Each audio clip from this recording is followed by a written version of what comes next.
What up, guys? Welcome back to another video. Like I said in my last video, I was gonna put out a video because summer is now upon us, and I know now is a lot of the times where a lot of hoopers are heading into their off season. Some guys might be in AAU right now. That's for my younger guys that are in high school still. But I know for a lot of my college guys or pro guys, it's their off season and this is their time to get better. And some of the guys that aren't playing, and still for my younger guys, AU, you could still use this time wisely to get better before your high school seasons. Because unfortunately, the way basketball works, we barely get an off season because basketball is a year round sport. They say it's a winter sport. That's when mainly the school season happens, but you're consistently playing on a team, so you got to take advantage of the small windows where we do have some time off, and usually that's the summer for us at least. With that being said, I'm about to give you guys at least a blueprint to what I believe will make you have the best summer or best off season of improvement. Like, this is what I do, and majority of my coaches every year have said that by the end of the year or over the summer, I've always had a big jump in improvement, and this is how I've done it. It's helped me out a lot. I'm just trying to give that knowledge back. It's a couple things. So it's a couple small things, and it's just tweaking certain things you do and certain ways you think. So let's jump right into it. First thing you need to do is know yourself. And it sounds simple, but it's a very hard thing to do. You got to sit down with yourself and understand what your strengths are, what your weaknesses are. When you're planning your stuff out, how often can you work out? Because not everybody can work out like Kobe does. People say, "Oh yeah, I want to have that Kobe mentality." Yeah, it's great to think like that for sure, but it's not also very what's the word I'm looking for? Realistic, or sometimes it's not manageable for certain people. You can't just go in and be like, "Oh, I'm gonna work out 4 times a day." Some people have job. You might have a job. Your body might not be able to handle that. It's just certain things just don't allow for that. Certain things just don't allow for that. And then you also need to know when to rest and how to rest, because certain people think rest is just completely stopping and not doing anything. No, that's a bad rest day. Um, and then also planning out your workouts throughout your day when you do have other responsibilities. Because summer, you should be able to take your off season and be able to enjoy yourself while also being able to take your time and get better. So really, just knowing yourself and how you could do stuff and what motivates you, like your motivations and stuff like that, and just knowing yourself intrinsically to make sure that you get the best results during this off season. Second biggest thing I would say is just make a plan.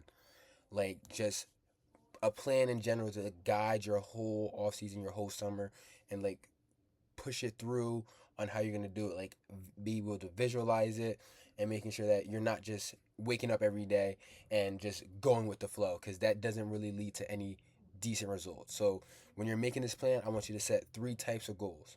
A short-term goal, so like goals that you want to set week by week, and then so you can see them and stuff like that. A long-term goal, like goals that you're trying to see by the end of the summer, and you're like, okay, I started here, this is where I want to end up at the end of the summer. And then a broad goal, like something that overcompasses everything that you're gonna have consistently, that's even past the summer. Like, for me, my going into high school, I was like, my for the summer, my short term goals were for me to don't clown me now, because I only started playing basketball in 8th grade. So 7th, 8th grade. So my goal going into high school is for me to be able to consistently dribble with my left hand and be able to make 10 left hand layups in a row. Is that a great goal to have back then? No, but for me it was. So like that was my like short term goal. Like, by this end of this week, that's what I need to be able to do. And then my long term goals usually were be able to shoot better or whatnot. And then my broad goal was for me to make the high school team, right? Because it over encompasses and stuff like that. But make sure your goals are trackable too as well. Like, don't say, "Oh, I just want to become a better shooter," and then have no way to track that. Like, probably set up a drill for that. Like, "Oh, I want to get a better spot up." Be specific and set up a trackable goal. Like, okay, if I want to be a better catch and shoot shooter this year, right? Or that's literally one of my goals.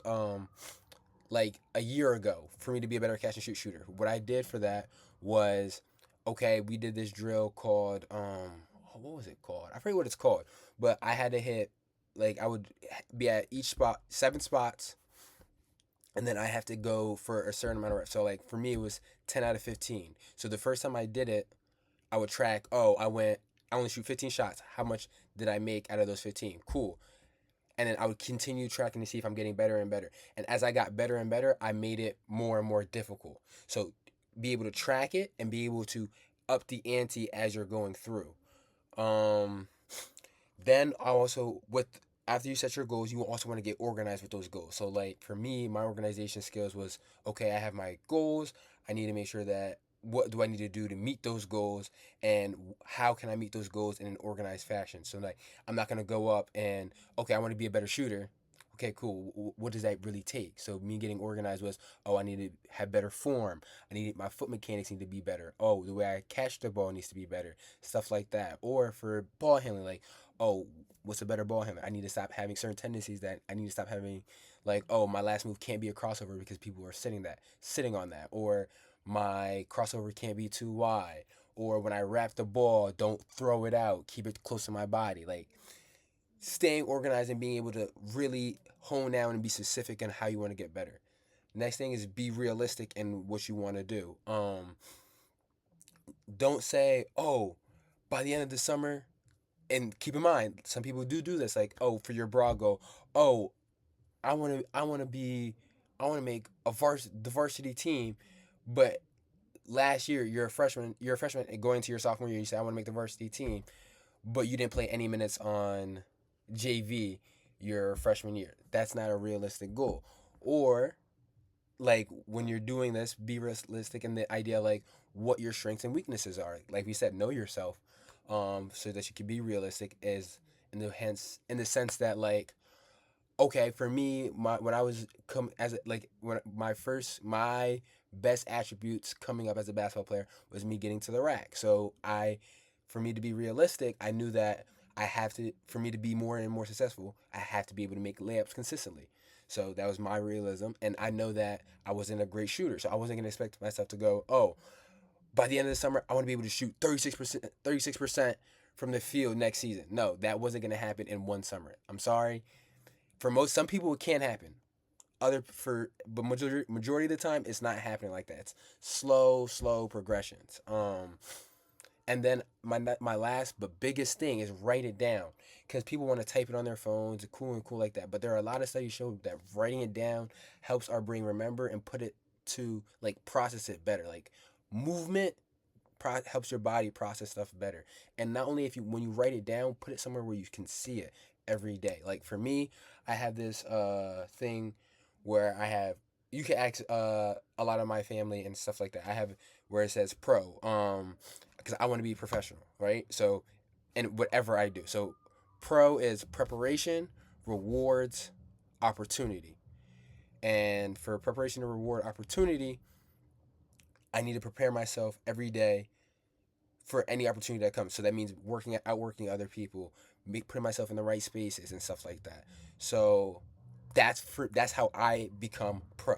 So make sure you're right, and I had that right outside my wall, so that before anytime I leave, tap it real quick and be like, I'm gonna be a pro today, type thing. Next big point for us is accountability. So don't when I say accountability, I mean you gotta really stay on your stuff. And when I say like the first point is like just be consistent. And the hardest part about anything is showing up. That's the hardest part, just getting there. Because once you get there, putting the work in is easy. It's actually getting there, getting out of bed in the morning, or actually going to the gym. Like that stuff is hard, and I'm not blaming y'all. And am I gonna sit here and feed you all this fairy tale and say, oh, I went to the gym every day, 100% of the time? No, there were days where I was like, screw it, I don't want to go today, and I didn't go. But another thing that I have learned over this past year is that for me, if you're worried about the output, so like the end result of anything, put more effort in the input. So put more effort in the things that you can control that will affect that outcome. So like let's say I'm worried about making the basketball team, right? Like oh, like for me it was more like I'm worried about am I going to find a college? More on that at the end of the video. Good news for you guys. For a college team. So me for that was my output. For me, my input was I had to work out more. I have to put in lifting more. I have to be more consistent. I have to make sure that my diet's right. Make sure that I'm doing all that stuff consistently and correctly so that when the results for the output comes, I'm not caught by surprise because I put as much as I possibly can in the input so that the output can be as good or in my favor as possible. So just being consistent and showing up every day is important. Like it's the hardest thing anybody could do. Next thing to help with your accountability is get yourself a workout partner because that's crucial. Somebody that's going to be absolutely real with you. You don't need to be surrounded by yes men that can tell you, oh, you're great all the time. No, you need somebody that's going to be able to say, look, you suck right now. You need to get back on your P's and Q's. For me, I have my guy, D Hill, who keeps me on my P's and Q's. Like, I'll sometimes go out, I'll do stuff, cool, work out with him, and he'd be like, no, you're doing this wrong. You should do it like this. And then even when we go out to runs and stuff like that, he'd be like, David, you suck right now. Make a layup, da da da da. And it pushes me to be better because I know regardless we're trying to meet the same end goal and just get better. So like sometimes I'll ask for his opinion like when I'm doing a move like yo what do you think about this, what do you think about this, he'd be like oh this that and the third da da da da, and he'll give me real criticism and I do the same to him, which brings me on to my next point. Take criticism well, and it doesn't matter who's giving you the criticism, take it well.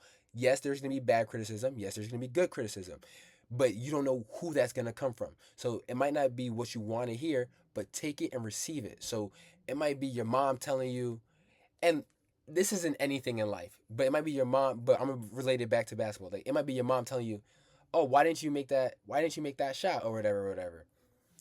Yes, does that what you want to, is that what you want to hear? No. Does she understand? She might not understand how basketball really works. So she doesn't understand like people might miss shots or whatever for whatever reason. But take it and just ask yourself like, okay, what is what they said? Is there truth to what they said? One, if not, cool. You could take it, put it out the window, and be like, okay, thank you, I hear you, I appreciate you, and keep it pushing. Or you can be like, oh, there's some truth to what you say. Okay, now ask yourself, how can I improve myself on that, and then make plans to do better next time. Which brings us to our last point: self-reflect often. Sit with yourself after runs or after a workout and be like, did I give it all I get? Did I give it all I had? Is there anything I could have done better? Is there things that I didn't have that I didn't do that I should have done? Or is there a way where I can make this move better? Or is there a way where my pace could be more fluid? Or is there in the run, is there a play that I should have made instead of this play? And stuff like that. But don't let it consume you, but think about it often so that you can continuously improve with your thoughts. Because like the more you think about certain things and the more you think intently about things, the better you'll get. Like I know there was a study that said that like if you do reps in your head, it can equate to actual reps that you would have done with your body. So how I take my self reflection. My next point being lifting. So now the actual physical part of basketball is what I'm going to get into, lifting. So for a lot of people, a lot of hoopers don't like to lift. I'm going to get him on an interview, Kev, my man's Kev. In high school, he did not want to lift for his life. And I'm telling you, if he lifted in high school, he would have been a monster, right? Lifting is such a key component. Like even I didn't like lifting. Most hoopers do not like lifting. Lifting sucks. I'm not gonna lie to you. But lifting is such a key component in basketball because it allows you to get stronger, more explosive, and allows for a lot of physicality. Like the strength portion is big because the size difference in basketball. Like I'm a 6 foot guard. D Hill's 6'9". I sometimes have to get matched up against D Hill out in the perimeter. And if I can't be able to be physical and have enough strength to be like, okay, deter him from his spots, me as a 6 foot guard have no play. I have to be better at a lot more aspects than D Hill does because he has a lot more potential than I do. And that's just me being real. That's not me glazing him or nothing like that. That's just real. There are a lot more of me. There's a lot less of him.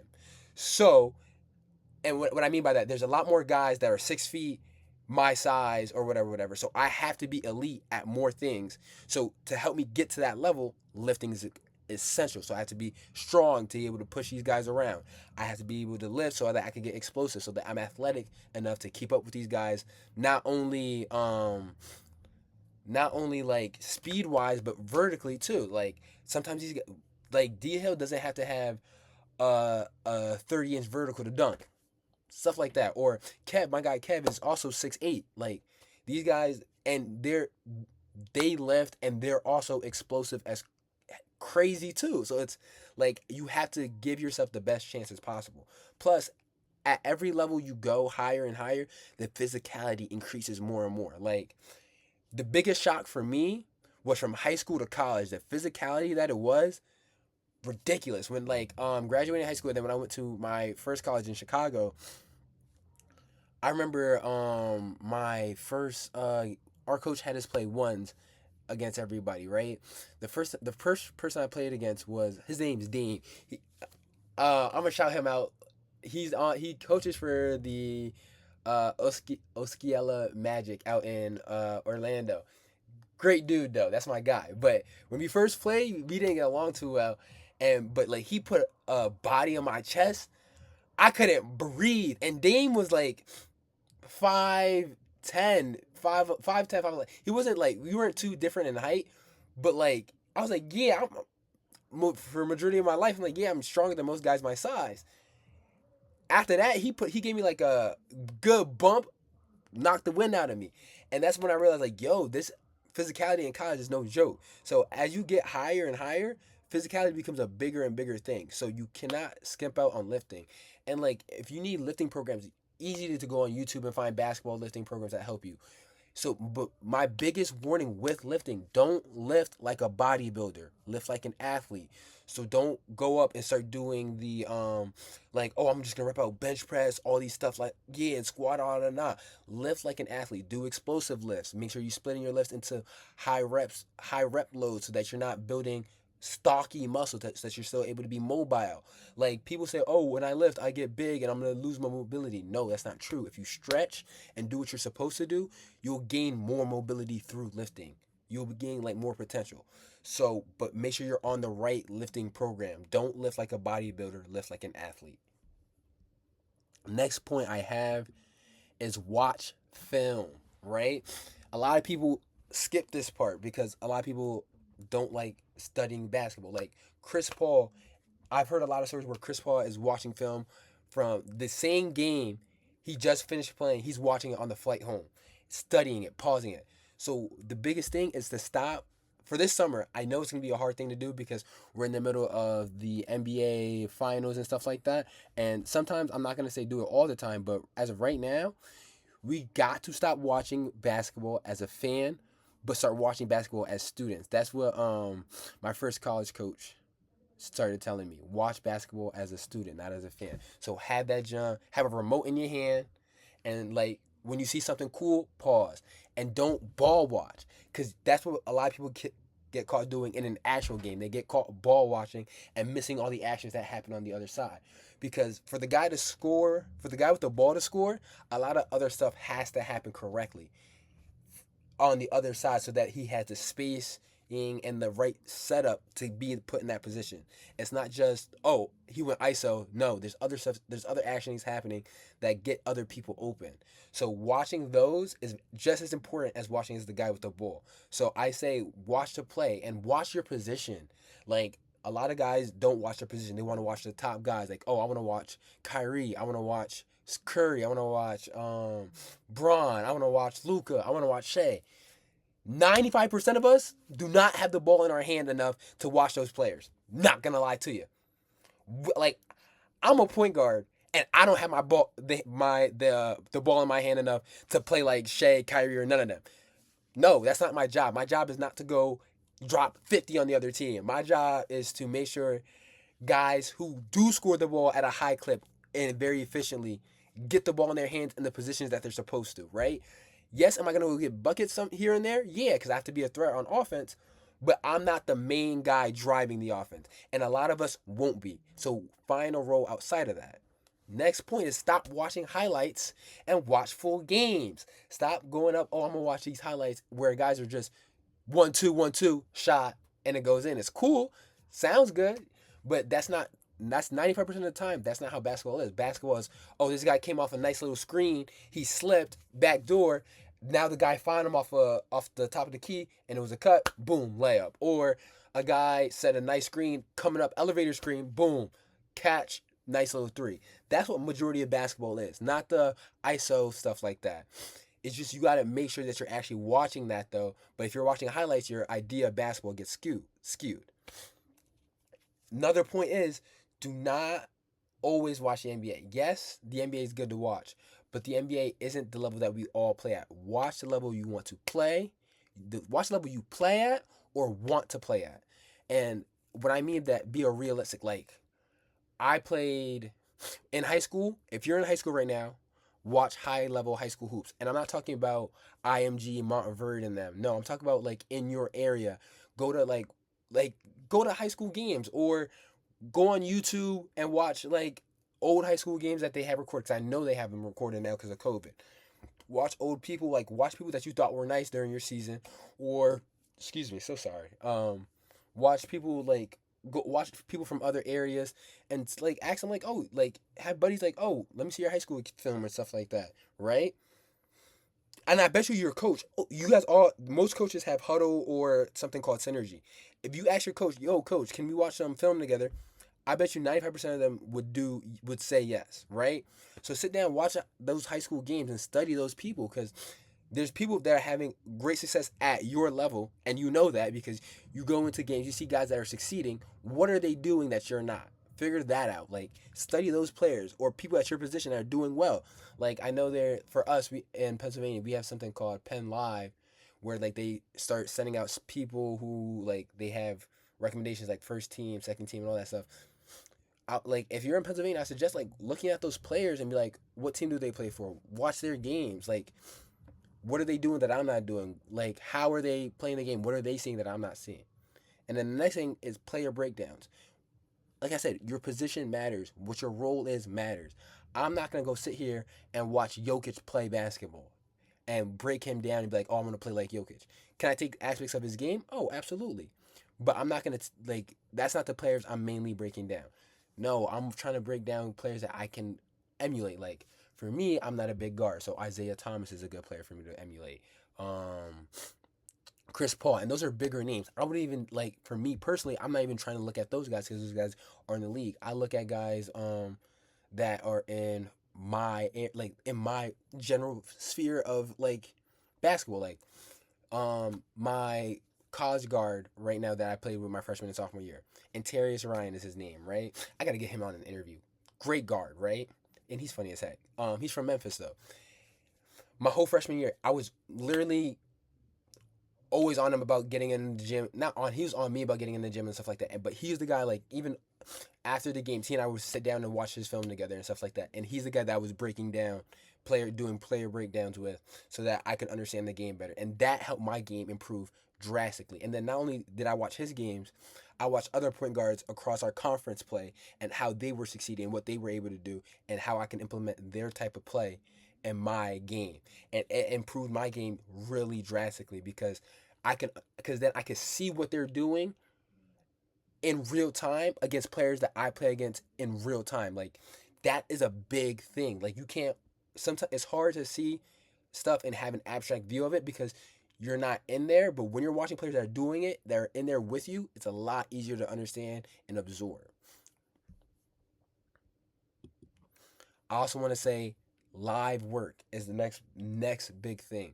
So when I say live work, I mean just live action stuff like where I'm playing and competing against somebody. So like small sided games where like I'm gonna say it's a 1v1 but now I have a screen coming up, or a 1v1 with or a 2v2 and but there's another guy for a release valve, or like just putting constraints on these games so that you're getting real basketball looks but they're in a controlled competitive environment. So 3v3 is another great one because 3v3 is the spacing It's a spacing thing. So now you could get to go to work a little bit, work on your offensive bag, but you still are going to have guys cutting. You're still going to have guys being able to set screens.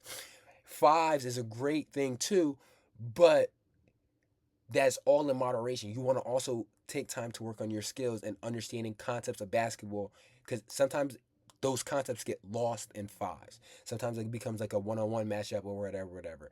I want you guys to actually, when you guys play fives, play threes, use concepts that you would, like back screens, back cuts, or elevator screens and stuff like that. And it's hard to organize that in a high-level fives game. Yes, it's hard to organize that in a fives game because you guys never play together. You guys probably won't ever play together again.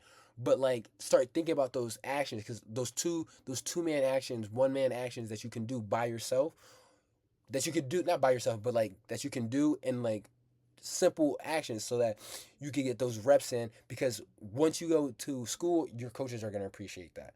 And then also, I want you to play in controlled environments. When I say controlled environments, like for us, my trainer, when he has a small group training, he'll put us in controlled environments where like there are certain things, certain limitations we can't do. Like the initial guy with the ball can't take more than 2 dribbles, or certain players can't do such and such. Like he'll have his college and high school guys, right?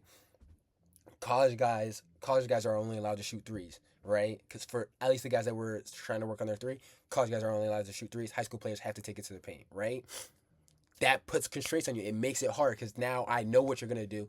So you have to get to the rack, right? But I'm also bigger and stronger than you. So now you have to do something to make yourself creative at the rim or to get me off you. For me, they know I'm gonna shoot the ball. So like now they're crowded up on me and I have to get my shot off quick, or be creative on how I come off a screen or anything like that to get my shot off. And it helps develop you, because you might not use it specifically in a game, but you'll be in a scenario like similar to it. So don't take that type of stuff for granted.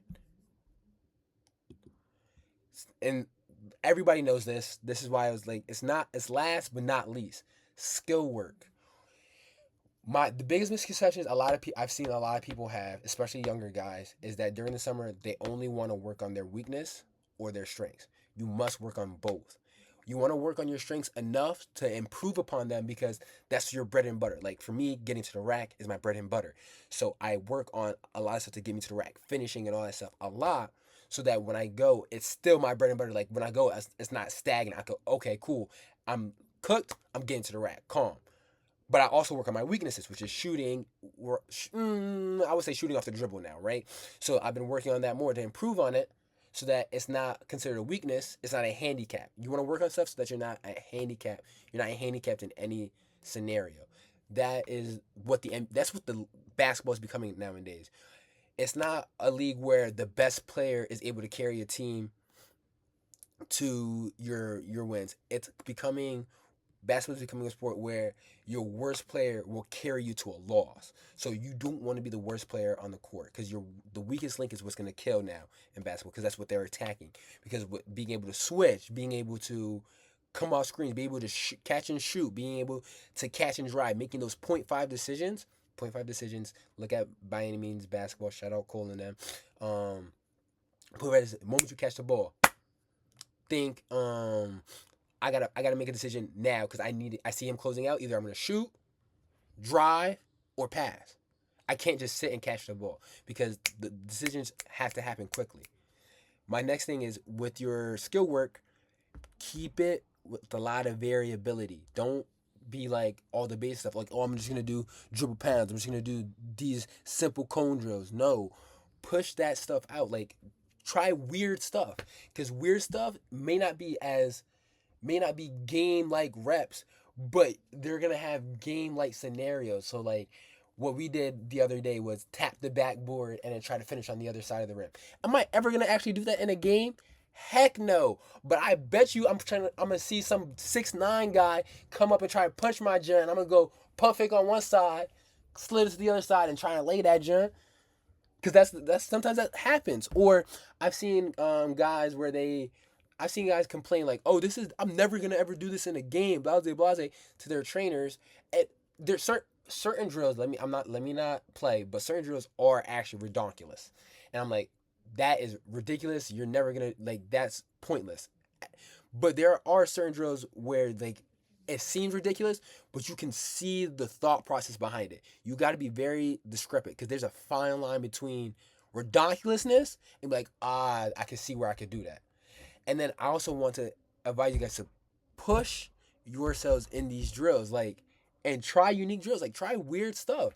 Like one of my guys that I went to a basketball camp with, he trains now and he's doing this I forget what drill it was. It was like a monkey in the middle drill where if the guy in the middle got the ball, he would have to shoot it or something like that. I forget what it is exactly. But that's a drill he made up on his own, and I can see the idea of it. Like that you have guys a double coming out, but it's a last second shot, so you have to put it up.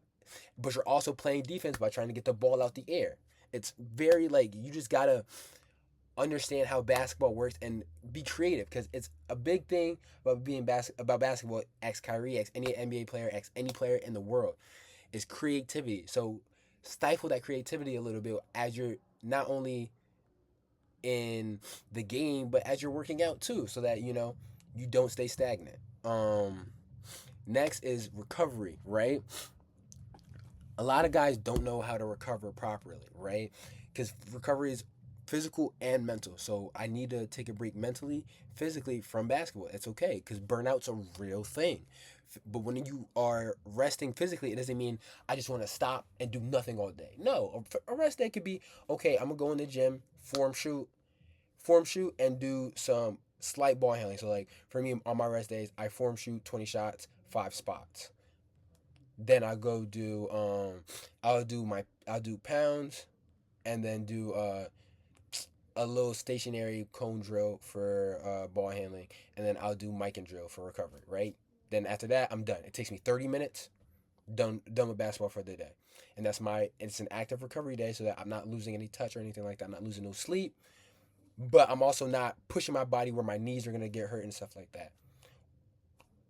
Mental. So for basketball mental, like chill out, breathe, learn to not take basketball so seriously. Like this would be the time where you watch a basketball game as a fan, or go watch if you have a young bull or something like that. Go watch his game. Like I enjoy going watching my young bulls play because it's so funny to me. Let me not say funny. It's so interesting to me to see like I used to be doing the same stuff they do, and now they're and like when I try to tell them about it, it's like yeah, that's whatever, and also like just seeing like the pure joy that they have with basketball still and the stuff that they do, like they're just having fun with their friends. It's just a game to them and stuff like that. It's fun to watch, or like just go play video games, go play 2K or something, or Marvel Rivals, or whatever you want to play, Repo. Like chill out on the mental because basketball is not the only thing. Or like for me, I like this is my mental rest, like making videos, or what else, another good one, cooking. What else do I do? Read, like stuff like that, man. Just take a break from basketball. Don't let it overwhelm you and chill. Yoga is another big jump. Stretching, yoga, like getting yourself right, limber, and flexible so that your mobility doesn't kill and bite you in the butt. I'm telling you, I wish I knew this when I was 18. I am 21 now, and my body sucks. Like I got sore hammies, I got sore ankles, I got sore knees, I got a sore lower back. I feel like an 80-year old, but I'm only 21.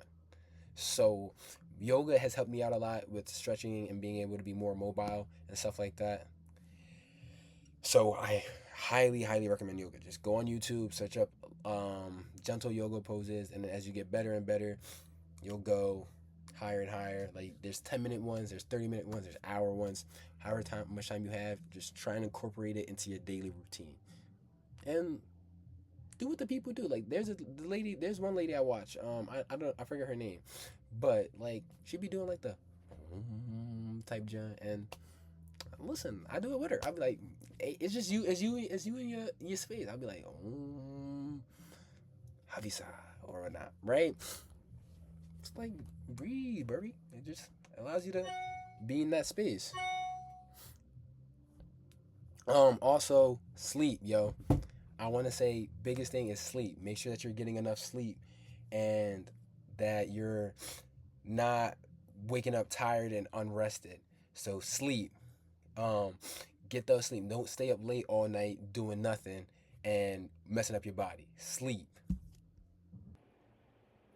Sleep, because sleep is very important for our bodies to recover. It helps recover joints and stuff like that, especially some decent sleep. Don't just like no naps and stuff. Naps are good. Power naps are great, don't get me wrong. But like I'm talking about some deep REM sleep. That's the best type of sleep you can get. And it's big for athletes in general just to get that good recovery. Like you'll see every good to great to amazing, the best athletes get good sleep and they plan their sleep accordingly. And then I want you guys to really focus on your diet. Like what you put in your body is what your body's gonna give out. It's what you is basically what you're made up of. So your nutrition. So figure out for your body what you need more of. Like for me, because of how I'm built and how my body is, I need more calcium and magnesium in my diet than other people do. Some people lack certain vitamins. So like figure out what your body needs and make sure that you're supplementing yourself with that so that you can remain healthy and perform at peak shape so without like lag backs because so I know some players sometimes tell me they feel groggy and all that stuff during certain times and stuff like that.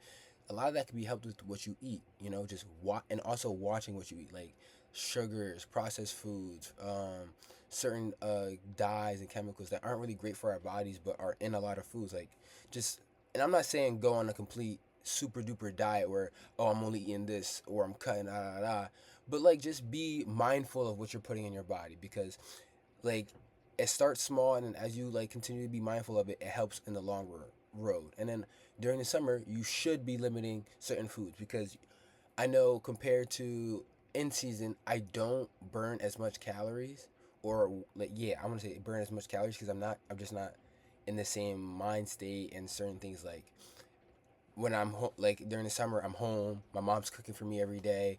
I have a lot more access to certain foods. While at school, like a lot of my meals are cooked, planned for me, and stuff like that. And then I'm always working out at the gym and stuff like that. And I also have classes and all. I have a lot more responsibility, so I'm not eating as much as I could. So just limiting certain foods helps keep that your body at a metabolic um, metabolic minimum. So like metabolic equilibrium is the word I was looking for. A metabolic equilibrium. So that's what is really necessary. But diet. And then my last real point is just have fun. Like, yes, it's the off season. Yes, you want to get better, but you also want to take this time that you have off to enjoy yourself. Like, enjoy your summer, enjoy your off season. Like, go see family, go hang out with friends, be responsible when you have fun. So like, and then like in that same token, don't take everything super serious. Like if you ask a lot of my guys, I'm super unserious. But when it's time to be serious, be serious. Don't take everything super. Not everything's an attack on you.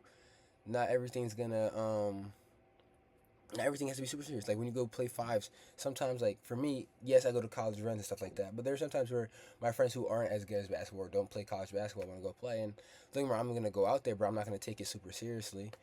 Just because I like one, I don't want to get hurt, but I also want to enjoy it. Like sometimes basketball, like when you take it serious all the time, it leads to burnout. Sometimes you just gotta go play basketball just for fun. Like oh, I'm just gonna chuck up whatever. I'm gonna do whatever. It is what it is. And just have fun with it. That's how like you gotta balance that out. Um, and then just don't forget to enjoy the journey. Like this is all a process. This is all to get to a goal. Like I want you to think about when you first started playing basketball and you playing basketball now. Like think about did you like these are the time you're in now is times that you wish you could have been doing when you were younger. So enjoy it. Like be able to be like, dang, this is really cool. Like in the moments, cause like once it's gone, it's gone. Like there's certain things where I was like, oh, this is cool. Like in my freshman year of college was a great time. And was I enjoying it all the time in the moment? Absolutely not. But there were times I was like, oh, this is a really good time and I'm gonna miss this type thing. And I was right. Like there are certain things that you might not want to miss out on. If you could go and enjoy it and it isn't detrimental, I would say go for it, man. It's just sometimes you gotta take the time to yourself and be like, you know what, I want to enjoy this and just have fun. Um, like go chase a waterfall or something. Chase a rainbow. Go enjoy yourself when you have some off time. It helps decompress you and make life seem a lot better than that. Makes life seem a lot better. Cause God created this beautiful world for us to go see and explore, and just explore it. Like, enjoy yourself while also taking the time to get better. And that will help you get a lot more improvement in the long run.